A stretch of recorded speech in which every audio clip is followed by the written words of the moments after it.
Gizem Kaya Gönültaş sormuş. 15 aylık kızımda yaklaşık 1 ay aralıklarla 2 hafta boyunca devam eden hırıltılı solunum ve öksürük ortaya çıkıyor.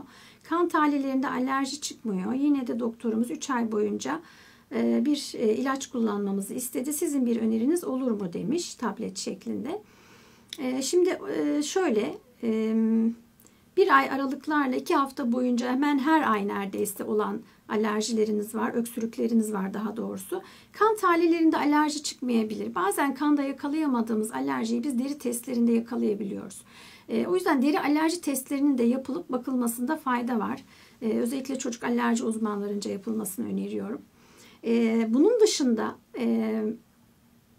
bu hırıltılı solunum ve öksürüğe neden olabilecek, biraz önce de bahsettim, işte bağışıklık sistemiyle ilgili olabilir veya işte bizim bazen kistik fibrozis dediğimiz doğuştan yine akciğerlerde bu tür belirtiler verebilen hastalıklar olabilir.